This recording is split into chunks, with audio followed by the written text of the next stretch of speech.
بسم اللہ الرحمن الرحیم الحمد للہ رب العالمین والصلاة والسلام علی رسولہ الکریم وعلی آلہ وصحبہ اجمعین۔ اللہ اکبر اللہ اکبر اللہ اکبر، لبیک لبیک لبیک یا رسول اللہ صلی اللہ علیہ وسلم۔ رب ذوالجلال کے فضل اور توفیق سے تحریک لبیک یا رسول اللہ صلی اللہ علیہ وسلم جو اس ملک میں ناموس مصطفیٰ صلی اللہ علیہ وسلم کی پاسبانی اور نظام مصطفیٰ صلی اللہ علیہ وسلم کی حکمرانی کے لیے کام کر رہی ہے، مطالبات ختم نبوت کے لحاظ سے 2 اکتوبر سے مختلف مراحل سے گزرتے ہوئے تحریک لبیک یا رسول اللہ صلی اللہ علیہ وسلم مسلسل اپنی آواز بلند کر رہی ہے۔ آج کا یہ مارچ جو شملہ پہاڑی پریس کلب لاہور سے شروع ہو کر پنجاب اسمبلی کے سامنے پہنچ چکا ہے، آثار رسول صلی اللہ علیہ وسلم مارچ، اس کا مقصد یہ ہے کہ گزشتہ ہفتے میں اتوار اور پیر کے دنوں کے اندر وادی بنو سعد میں جو آثار رسول صلی اللہ علیہ وسلم تھے انہیں مسمار کیا گیا۔ یہ جگہ جو سعودی عرب میں ضلع میسان میں شامل ہے، طائف سے 75 کلومیٹر دور جنوب مغرب میں واقع ہے، جو کہ تاریخی اور جغرافیائی حوالوں سے بالکل ہر دور میں معروف رہی ہے، اور یہ سیدہ حلیمہ سعدیہ رضی اللہ تعالی عنہا کا گھر اور ان کے خاندان کے دیگر گھر اس جگہ موجود تھے۔ رمضان سے پہلے میں جب عمرے پہ گیا تو یہاں حاضری بھی ہوئی، اور مین روڈ پر سعودی حکومت اور وزارت سیاحت کی طرف سے باقاعدہ وادی بنی سعد کا وہاں بورڈ اویزہ کیا گیا تھا۔ اس جگہ کے 1 کلومیٹر قریب اب بھی وہ دیہات ہے، اور اس جگہ میں ایک پرانا قبرستان اور سیدہ حلیمہ سعدیہ رضی اللہ تعالی عنہا کا گھر، اس کے آثار اور شجر رسول صلی اللہ علیہ وسلم جہاں شق صدر کا واقعہ بچپن میں رسول اللہ صلی اللہ علیہ وسلم کے بچپن میں رونما ہوا، یہ وہ مقدس جگہ ہے جو تاریخی طور پر جغرافیائی طور پر کوئی خواب و خیال نہیں بلکہ ہر صدی میں یہاں لوگ حاضری دینے کے لیے جاتے رہے ہیں، اور ہمارے آقا صلی اللہ علیہ وسلم کا بچپن بنی سعد میں گزارنا یہ بھی ایک تاریخی حقیقت ہے کہ آپ نے سیدہ حلیمہ سعدیہ رضی اللہ تعالی عنہا کے پاس ایک طویل وقت گزارا۔ یہ جگہ کتنی مقدس ہے اس کا اندازہ آپ اس عمر سے لگائیں۔ اگر پاکستان میں تمہیں پتہ چل جائے کہ کہیں ایک جگہ رسول اللہ صلی اللہ علیہ وسلم کا قدم لگا ہے تو آپ اس جگہ پہ حاضری دینے کو کتنا شرف سمجھیں گے کہ سرکار کا وہاں پہ قدم لگا۔ تو بنی سعد کی یہ جگہ بالیقین وہ جگہ ہے جہاں سرکار دو عالم صلی اللہ علیہ وسلم کے قدموں کے ہزاروں نشان لگے۔ یعنی ہزاروں بار اس جگہ کو رسول اللہ صلی اللہ علیہ وسلم کے قدم مبارک چومنے کا شرف حاصل ہوا. اور پھر حضرت حلیمہ سعدیہ رضی اللہ تعالی عنہا کا کاشانہ وہ کاشانہ ہے جہاں ہمارے آقا علیہ السلام نے بچپن کے کتنے دن گزارے، کتنی راتیں گزاری، اور وہاں اسی جگہ رسول اللہ صلی اللہ علیہ وسلم کا شک صدر ہوا، اور نبی اکرم صلی اللہ علیہ وسلم کے وہاں ہونے کی وجہ سے روزانہ کروڑہا اللہ کی تجلیات اس جگہ پہ برستی رہی. نبی اکرم صلی اللہ علیہ وسلم کے مقدس سانس کی برکت سے وہ فضائیں آج بھی معطر ہے، اور 14 صدیوں میں کوئی بد نصیب سے بد نصیب حکمران بھی یہ کالا کرتوت نہیں کر سکا کہ وہ اس مقدس جگہ کو منہدم کرے اور وہاں پر بلڈوزر چڑھائے اور اس زمین کو کاٹ کر کہیں اور گرائے. امیر مکہ خالد الفیصل کے کہنے پر گزشتہ ہفتہ میں یہ اتنا بڑا سانحہ رونما ہوا جس کا ذکر خود سعودی عرب کے اخبارات میں بھی کیا گیا. مکہ اخبار، المدینہ اخبار، الجزیرہ اخبار، ان سب میں تفصیل کے ساتھ یہ ستم موجود ہے، اور اس کے ویڈیو کلپ بھی، یعنی وہ درخت جس طرح کاٹا جا رہا ہے بلڈوزروں کے ذریعے، جس طرح حضرت حلیمہ سعدیہ رضی اللہ تعالی عنہا کہ مکان مبارک کی جو بنیادیں ہیں وہ اکھاڑی جا رہی ہیں، پتھر وہاں سے ہٹائے جا رہے ہیں، یہ سب کچھ حجاز مقدس میں کیا گیا جو مرکز اسلام ہے. افسوس یہ ہے کہ جن حکمرانوں نے یہ کیا انہوں نے اپنے بڑوں کے جوتے بھی شو کیسوں میں سنبھال کے رکھے ہوئے ہیں. ان کے جو آباء و اجداد تھے ان کے خیموں کی رسیاں بھی سنبھالی ہوئی ہیں، بلکہ سعودی عرب نے یونیسکو میں معاہدہ کیا ہوا ہے کہ یہود کی کوئی نشانی بھی نہیں مٹائیں گے،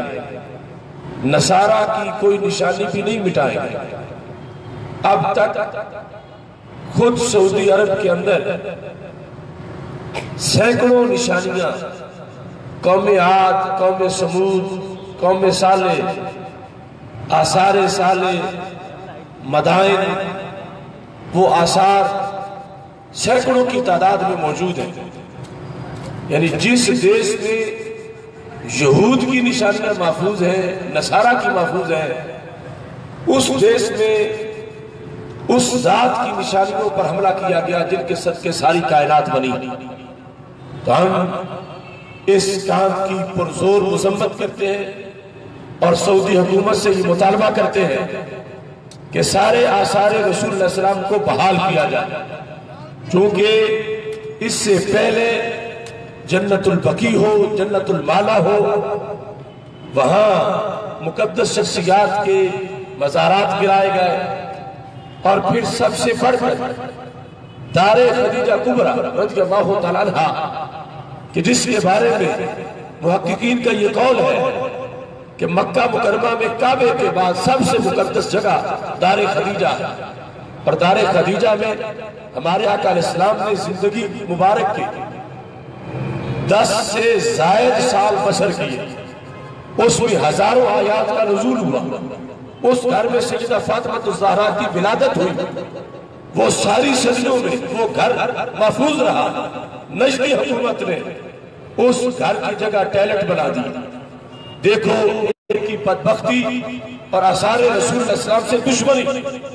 اس پر باقاعدہ سعودی عرب میں کتابیں لکھی گئی. وہ بالکل اپنے نقشے، اپنی بناوٹ کے لحاظ سے اس کے سارے حصے محفوظ تھے. اب دار خدیجہ نامی کتاب جو محققین نے وہاں سے لکھی، اس کے اندر سارے اس جگہ پر یہ جو مروہ سے نکلتے ہی حمام ہے، ٹیلٹ ہے، یہ ٹیلٹ اس جگہ پہ بنے ہوئے ہیں جہاں حضرت خدیجہ رضی اللہ تعالیٰ عنہ کا گھر تھا. میرے آقا علیہ السلام نے جہاں کئی سال بسر کیے اور ہزاروں آیات کا نزول اس جگہ پہ ہوا. اتنے بڑے بڑے آثار کے خلاف سعودی حکومت پہلے یہ اقدام کر چکی ہے، انہیں مسمار کر چکی ہے، منہدم کر چکی ہے، اور اب یہ تازہ واقعہ ہمارے سامنے موجود ہے۔ ایک طرف تو میں پاکستان کے تمام مسلمانوں کو دعوت دیتا ہوں کہ اس نہایت ہی دردناک سانے پر آواز اٹھائیں اور سارے شہروں کے اندر ریلیاں نکالی جائیں، اور پھر پوری دنیا کے مسلمانوں سے یہ گزارش کرتا ہوں کہ سعودی حکومت کے اس بہان قدم پر اور اس سیاہ کرتوت پر آواز بلند کی جائے، اور انشاءاللہ اس کو ہم آگے تحریک کی شکل میں بڑھائیں گے، اس واسطے کہ ایک تو ان آثار کی بحالی کا مطالبہ ہے، دوسرا ہمارے سامنے ان لوگوں کے وہ فتوے ہیں، ان کی کتابوں میں لکھے ہوئے وہ جملے ہیں کہ جن میں یہ کہا گیا ہے، ناصر الدین البانی کی تحذیر الساجد ہو یا کتاب الجلائل ہو، میں باقاعدہ کتابوں کے نام لے رہا ہوں اور مصنف کے نام لے رہا ہوں کہ جنہوں نے یہ مطالبہ کیا ہے کہ مسجد نبوی شریف سے اللہ کے رسول علیہ السلام کے روضہ پاک کو معاذ اللہ باہر نکالا جائے، جنہوں نے اپنی کتابوں کے اندر توحید کی حکومت سے یہ مطالبہ کیا ہے کہ سعودی حکومت تب توحید کی حکومت ہے کہ وہ اللہ کے رسول علیہ السلام کی قبر شریف کو مسجد نبوی سے جدا کرے یا پھر دیوار بنا دی جائے جو کہ شمال جنوباً ہو اور مسجد نبوی سے کوئی بندہ سرکار کی قبر کی طرف سلام کرنے کے لیے نہ جا سکے۔ یہ ان کے اماموں نے، نجدی علماء نے کتابیں لکھی ہوئی ہیں، اور اس سلسلے میں وہ مطالبے کر رہے ہیں۔ کمل اس کے کہ وہاں کی حکومت ایسے غیر ذمہ دار مفتیان کی بات مان کر کوئی ناجائز قدم اٹھائے۔ ہم حکومت سعودی عرب کو یہ پیغام دے رہے ہیں کہ علماء نجد جن کے کہنے پر تم آثار مٹا رہے ہو، اگر ان کی بات سنتے ہو تو باقی امت کے علماء کی بات بھی سنو۔ اس مسئلے پر، تبرک اور آثار کے مسئلے پر اگر کسی کو کوئی شک ہے تو ہم اس عظیم مسئلے کو اللہ کے فضل سے ثابت کریں گے۔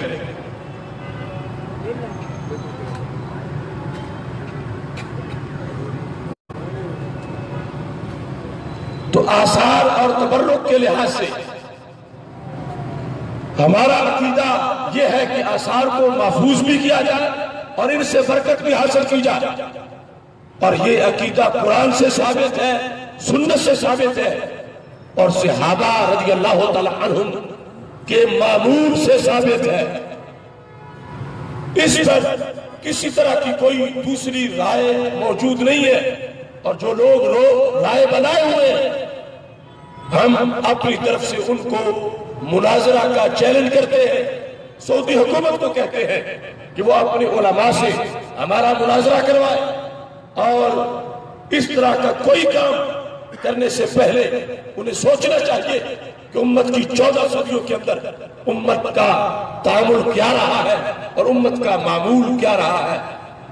حضرت عبداللہ بن عمر رضی اللہ تعالیٰ عنہ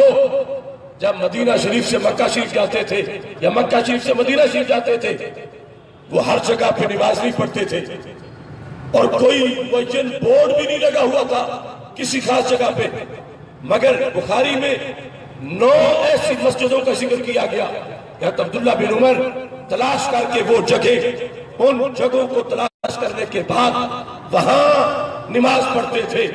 اور پھر ان کے بیٹے حضرت سالم کہتے ہیں کہ میں ہر جگہ پہ نماز نہیں پڑھتا، میں وہی نماز پڑھتا ہوں جہاں ابا جی نے پڑھی، اور ابا جی وہاں نماز پڑھتے تھے جہاں کبھی گزرتے ہوئے سرکار مدینہ نے نماز پڑھی تھی۔ اس واسطے برکت کے حصول کے لیے سرکار کے قدموں کی جگہ کو تلاش کرنا اور اس برکت کے ذریعے سے اپنے آپ کو فیض یاب بنانا، یہ صحابہ کرام رضی اللہ تعالی عنہم کا عقیدہ تھا۔ امام بخاری کی الادب المفرد میں موجود ہے، حضرت جابر بن عبداللہ رضی اللہ تعالیٰ عنہ کہتے ہیں کہ جس جگہ پہ بیٹھ کر خندق کے موقع پر سرکار نے دعا کی تھی تو فتح ہو گئی تھی، بدھ کے دن میری زندگی میں جب بھی مشکل مقام آتا ہے میں بدھ کے دن اسی جگہ پہ جاتا ہوں، زور اور عصر کے درمیان بیٹھ کے اسی جگہ میں دعا کرتا ہوں، ہاتھ نیچے کرنے سے پہلے میری مشکل حل ہو جاتی ہے۔ یہ باقاعدہ صحابہ کا دین تھا، صحابہ کا عمل تھا، صحابہ کا معمول تھا، اور اس میں یہ بہانہ بھی نہ بنایا جائے کہ اب وہ پتہ نہیں کہ وہ قدم کہاں لگے تھے، کس جگہ لگے تھے۔ حضرت عبداللہ بن عمر کا یہ قول موجود ہے کہ آپ سواری پہ بیٹھے تھے اور سواری چل رہی تھی مدینہ منورہ کے قرب و جوار میں، تو آپ کہنے لگے میری سواری تیز نہ چل، آہستہ چل، آہستہ چلے گی تو قدم زیادہ اٹھیں گے، قدم زیادہ ہوں گے تو پھر یہ موقع زیادہ بنے گا کہ تیرا قدم اس سواری کے قدم پہ لگے کہ جس سواری پہ کبھی سرکار بیٹھے تھے، تو تجھے بھی برکت مل جائے گی، مجھے بھی برکت مل جائے گی۔ یہ صحابہ کرام رضی اللہ تعالیٰ عنہم کا مقدس دین ہے، جس کے پیش نظر ساری امت ان آثار کے اوپر قائم رہی ہے، اور اس عقیدے پر امت نے پہرا دیا ہے۔ آج یہود کے آثار محفوظ ہیں، نصارہ کے محفوظ ہیں، اور ہمارے نبی علیہ السلام کی ایک ایک نشانی کو مٹایا جا رہا ہے، اور اس میں حضرت عمر رضی اللہ تعالیٰ عنہ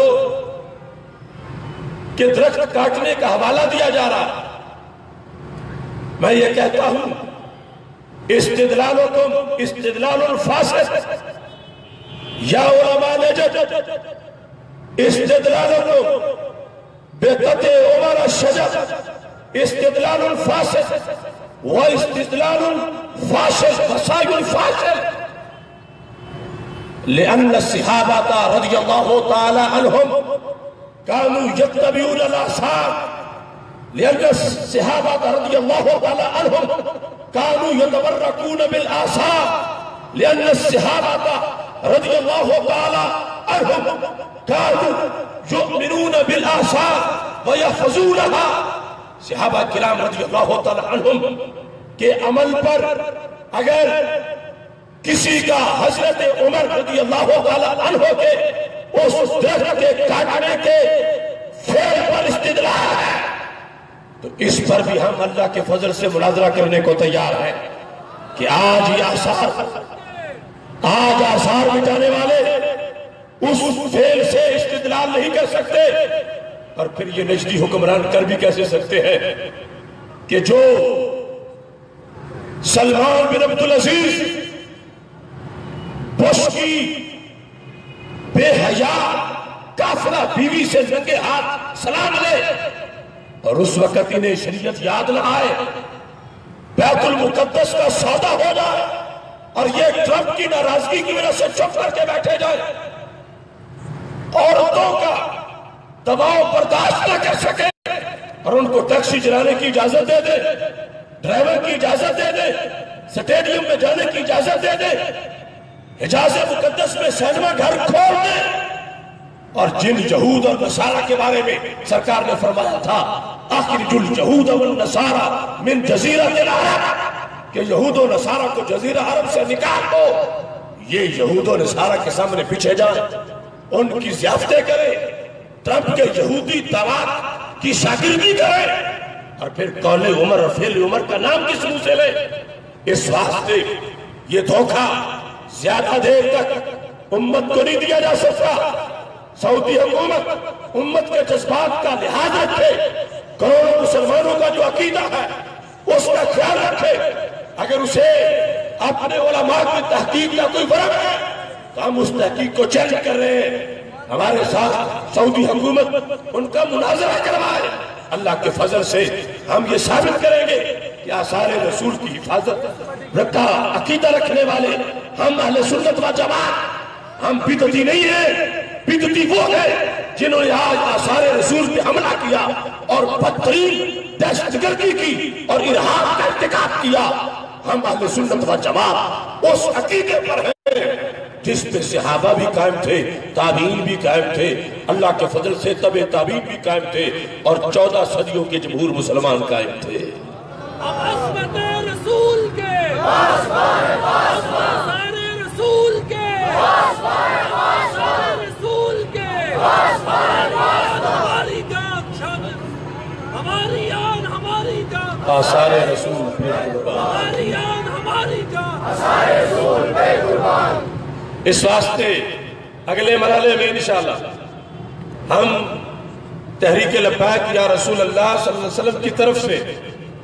آثار رسول سیمینار کا انعقاد کریں گے، جس میں تفصیل کے ساتھ اپنے دلائل کا ذکر کریں گے، ان کے دلائل کا رد کریں گے اور انہیں پھر مناظرے کی دعوت دیں گے، چونکہ ہم اس اصل اور سنت پہ قائم ہیں جو الطریقۃ المسلوکۃ فی الدین ہمارے رسول اللہ صلی اللہ علیہ وسلم نے اس امت کو عطا فرمایا ہے۔ رب ذوالجلال سب کا حامی و ناصر ہو، قرب و جوار سے دور و دراز سے